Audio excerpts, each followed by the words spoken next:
বন্ধুরা, কেমন আছো তোমরা সবাই? আশা করছি তোমরা সবাই খুব ভালো আছো। প্রত্যেক দিনের মতো আজকেও নিয়ে চলে এসেছি বেশ কিছু কিচেন টিপস। আর যেই টিপস গুলো জানা থাকলে আমাদের সংসারের কাজগুলো হয়ে যাবে অনেকটাই সোজা, বেঁচে যাবে সময়, পরিশ্রম, মাসিক বেশ কিছুটা খরচ। আজকে সেই রকমের বেশ কিছু জানা অজানা টিপস তোমাদের সাথে শেয়ার করবো, যেগুলো দেখলে আমাদের প্রত্যেক গৃহিণীর কোনো না কোনো ঠিক উপকারে আসবে। চলো তাহলে বেশি কথা না বাড়িয়ে ভিডিওটা শুরু করা যাক। দেখো বন্ধুরা, যখন আমরা আলমারিতে আমাদের ভালো শাড়িগুলোকে রাখবো, শাড়ির সাথে চেষ্টা করি সবসময়ের জন্য পেটিকোট আর ব্লাউজটাকে একসাথে রাখার, শাড়ির ম্যাচিং এর, যাতে কিনা শাড়ি পরার সময় এই দুটো জিনিসকে আলাদা করে খুঁজতে গিয়ে সময়টা না নষ্ট হয়। এবার দেখো, একসাথে রাখলেও কিন্তু অনেক জামা কাপড়ের ভিড়ে হারিয়ে যায় এগুলো। তাই কিভাবে আমরা রাখবো যাতে সব কটা জিনিস একসাথে থাকে, খোঁজাখুঁজি না করতে হয়। তো তার জন্য আমরা ভালো শাড়ি হ্যাঙ্গারে রাখি, আর হ্যাঙ্গার নিয়ে নিয়েছি। এবার কি করব, হ্যাঙ্গারের মধ্যে সুন্দর করে এই শাড়িগুলোকে রেখে দেবো। প্রথমে এভাবে ছোট করে ভাঁজ করে নিয়েছি, যাতে যেভাবে রাখতে সুবিধা হয় সেভাবেই রাখবে। এভাবে আমি ২ ভাঁজ করে নিয়েছি। এবার এর মধ্যে থেকে হ্যাঙ্গার দিয়ে ৪ ভাঁজ করে শাড়িটাকে রাখবো। এবার শাড়িটা তো উপরে রাখলাম, এবার পেটিকোটটাকে শাড়ির ভেতরের পার্টটা এভাবে হ্যাঙ্গারের মধ্যেই রাখবো। এইভাবে পেটিকোট রাখলাম। এবার ব্লাউজটা কোথায় রাখবো? ব্লাউজটা রাখারও কিন্তু দারুণ একটা টেকনিক তোমাদের সাথে শেয়ার করব। এবার দেখো বন্ধুরা, শাড়ির ওপরের দিকে অনেক সময় হয় স্টোন ওয়ার্ক করা থাকে বা ভালো কোনো সুতোর কাজ থাকে, যাতে সেই জিনিসটা অন্যান্য কোনো শাড়ির সাথে লেগে নষ্ট না হয়ে যায়। তার জন্য ব্লাউজটাকে কিন্তু উপরে কাভার হিসেবে রাখবো।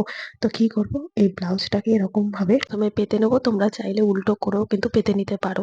এরপর উপর দিক থেকে এভাবে ব্লাউজটাকে শাড়ির মধ্যে ভালো করে কাভার হিসেবে পরিয়ে দেবো, ঠিক জামা পরানোর মতো ব্লাউজটাকে এভাবে পরিয়ে দেবো কাপড়ের মধ্যে। তারপর উপর থেকে এভাবে হুকগুলো লাগিয়ে দেবো, আর হুকগুলো লাগানোর পর উপর আর নিচের হুকটাই লাগাবে। এতে কি হবে, শাড়ির উপরের পাটটা অন্যান্য কোনো শাড়ির সাথে লেগে নষ্ট হয়ে যাবে না, সাথে তিনটে জিনিসই কিন্তু একসাথে থাকবে। দরকারের সময় আমাদের বেশি খুঁজতে হবে না, একসাথে পেয়ে যাবো।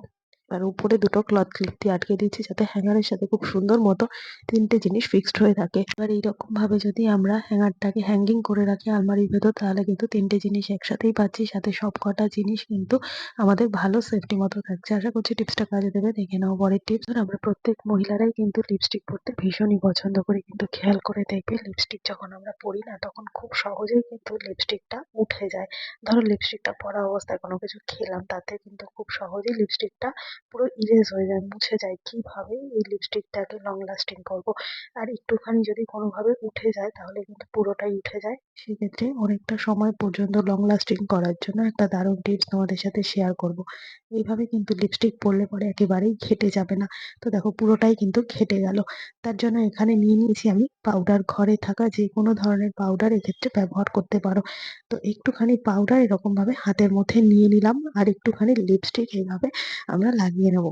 তো এইভাবে টিপ করে লিপস্টিকটা লাগিয়ে নেবো। এবার কিন্তু আগেই ঘেঁটে দেবো না, তার আগে একটুখানি পাউডার লিপস্টিকের ওপর এইভাবে হালকা হাতে চেপে দেবো, যাতে কিনা কোনো রকম ভাবে লিপস্টিকটা যে একটা তেলতেলে ব্যাপার সেটা না উঠে যায়। এইভাবে হালকা হাতে দিয়ে পাউডারটাকে সম্পূর্ণ এভাবে ঝেড়ে দেবো। ঝেড়ে দেওয়ার পর দেখো কালারটা তো আরো সুন্দর হলো। যদি কেউ গ্লসি পড়তে না চায়, ম্যাট পড়তে চায়, এভাবেও ম্যাট করে নিতে পারো। সাথে কিন্তু খুব সুন্দর মতো স্কিনের ওপর রয়ে গেল, কোনো রকম ভাবে কিন্তু আর ইরেজ হচ্ছে না, যতই তোমরা জোরে রাব করো না কেন। এটা কিন্তু সব থেকে বেশি কার্যকরী হবে। খাওয়ার সময় যখন উঠে যায়, সেই জিনিসটা আর হবে না। তাই আশা করছি টিপসটা কাজে দেবে। ভালো লাগলে সবার সাথে শেয়ার করে দিও। দেখে নাও পরের টিপস। বন্ধুরা, আমাদের রান্নাঘরে কিন্তু অনেক ধরনের মশলার কন্টেনার থাকে, কিন্তু খেয়াল করে দেখবে হঠাৎ করে যদি কোনো মশলার কন্টেনার হারিয়ে গিয়ে থাকে বা ধরো ফেটে গেল, সেক্ষেত্রে না এই কন্টেনারের ঢাকনা ছাড়া কন্টেনার গুলো তো কোনোভাবেই ব্যবহার করা যায় না। তখন ভালো থাকা কন্টেনার গুলোকেও কিন্তু আমাদের ফেলে দিতে হয় ব্যবহার না করে। তো সেক্ষেত্রে কি করব, যদি কোনোভাবে ঢাকনা বা কন্টেনারের লিডটা হারিয়ে গিয়ে থাকে, সেক্ষেত্রে নিয়ে নেবে এরকম বেলুন। বেলুনের সামনের দিকে লম্বা অংশটাকে কেটে বাদ দিয়ে দেবে। দেওয়ার পর এই ঢাকনাটা হিসেবে ব্যবহার করবে এরকম ভাবে বেলুনটাকে।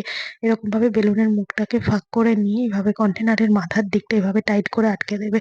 এতটা এয়ার টাইট হয়ে যাবে না জিনিসটা, যেটা কিনা কোনো রকম ভাবে কিন্তু আর মশলাটা পড়েও যাবে না, সাথে কিন্তু খুব সুন্দর মতো এয়ার টাইট ভাবে ঢাকনা হিসেবে আমরা এই লিড হিসেবে ব্যবহার করতে পারছি। তাই চটজলদি বুদ্ধি খাটিয়ে কিন্তু কন্টেনারটা কোনো রকম ভাবে ফেলে দেওয়ার দরকার নেই। এইভাবে কিন্তু আমরা আবার রিউজ করতেই পারি। আর যদি কোনো সময় দেখা যায় ঢাকনা থাকা সত্ত্বেও ঢাকনাটা ভীষণ পরিমাণে হালকা, ভেতরে থাকা খাবার নষ্ট হয়ে যাচ্ছে, সেক্ষেত্রে কিন্তু তোমরা এরকম ভাবেও করতে পারো। তাতে ঢাকনাটা আবার টাইট হয়ে যাবে প্যাচের দিকটা। টিপসটা ভালো লাগলে সবার সাথে শেয়ার করে দিও। দেখে নাও পরের টিপস। তো বন্ধুরা, এখানে দেখো আমি একটা পলিথিনের মধ্যে নিয়ে নিয়েছি বেশ খানিকটা ধনেপাতা। আর এখন তো সব রান্নাতেই ধনেপাতার গন্ধটা বেশ ভালো লাগছে, কিন্তু দেখবে একটু বেশি করে এনে রাখলে না এখন খুব তাড়াতাড়ি নষ্ট হয়ে যাচ্ছে।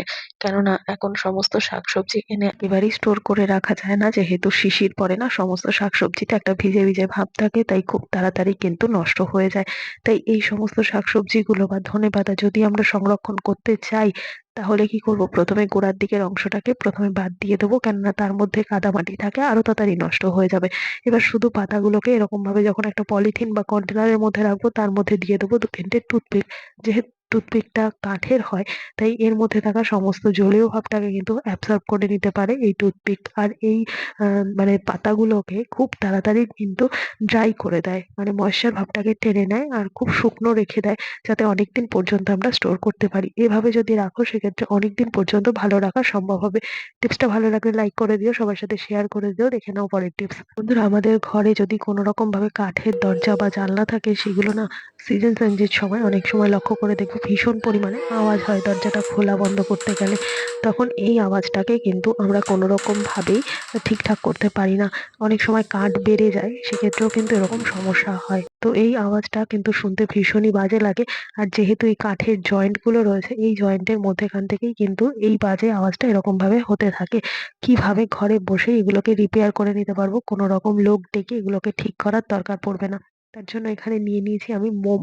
ঘরে থাকা যে কোনো ধরনের মোম তোমরা নেবে, যদি ভাঙাচোরা কোনো মোম থাকে সেগুলোকে এভাবে কিন্তু কাজে লাগাতে পারো। যেখানে দরজাটার জয়েন্ট থাকবে, সেই জায়গাটায় ভালো করে এভাবে মোমটা রাব করে দেবে। যে একটা খসখসে ব্যাপার থাকে, সেটা কিন্তু খুব সুন্দর মতো মোমটা দিলে পরে স্মুথ হয়ে যায়। আর যেই কারণে কিন্তু কাঠে কাঠে ঘষা লাগে না, আর যেই কারণে কিন্তু কাঠের দরজা বা জানলা বন্ধ করার সময় এই আওয়াজটা আর হয় না। তাই সপ্তাহে অন্তত 3 থেকে 4 দিন যদি এভাবে মোম দিয়ে রাখতে পারো, তাহলে কিন্তু যে আওয়াজটা হচ্ছিল সেটা অটোমেটিক্যালি বন্ধ হয়ে যাবে। তাই এইভাবে কিন্তু ঘরে বসে বিনা খরচে এই জিনিসগুলোকে আমরা লক্ষ্য রাখলেই ঠিক করে দিতে পারবো।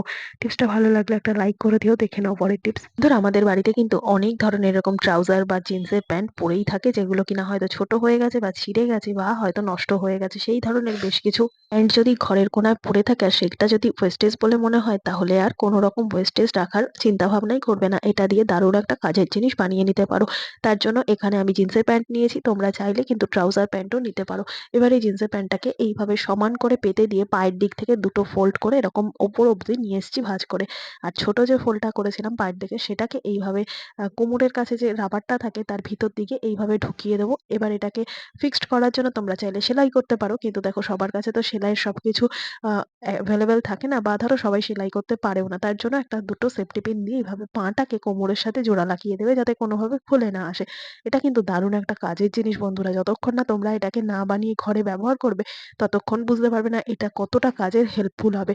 তো এখানে আমি সেফটি পিন দিয়ে দুটো পাকে কোমরের সাথে অ্যাটাচ করে নিলাম, আর তারপর কিন্তু এটাকে দেখতে ঠিক অনেকটা এরকম থলে ব্যাগের মতো হয়েছে। এবার এই ব্যাগটার মধ্যে আমরা কি করবো বন্ধুরা, আমরা আলমারিতে বা ধরো আমাদের সারাদিন যে সমস্ত জামা কাপড়গুলো পরতে হয়, একটা জায়গায় কিন্তু তলা পাকিয়ে রাখি। সেই সমস্ত জামা কাপড়গুলো তলা পাকিয়ে না রেখে যদি এই ব্যাগটার মধ্যে সুন্দর করে গুছিয়ে রাখতে পারি সারাদিনের ছোট ছোট জামা কাপড়গুলো, তাহলে দেখতে তো ভালো লাগবেই, আর সাথে তলা করে রাখা জামা কাপড়গুলো দেখতে যেরকম খারাপ লাগে, এটা কিন্তু দেখতেও ভালো লাগবে, একটা সোবার লাগবে।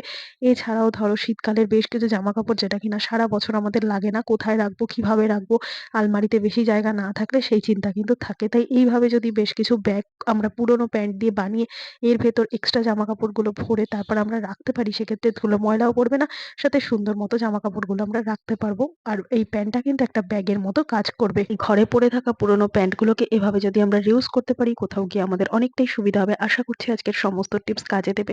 ভালো লেগে থাকলে লাইক, কমেন্ট, শেয়ার করে পাশে থাকবে। ভিডিওটা কে কোথা থেকে দেখছো কমেন্ট করে জানাতে ভুলবে না। দেখা হবে আবার অন্য ভিডিওর সঙ্গে। ধন্যবাদ।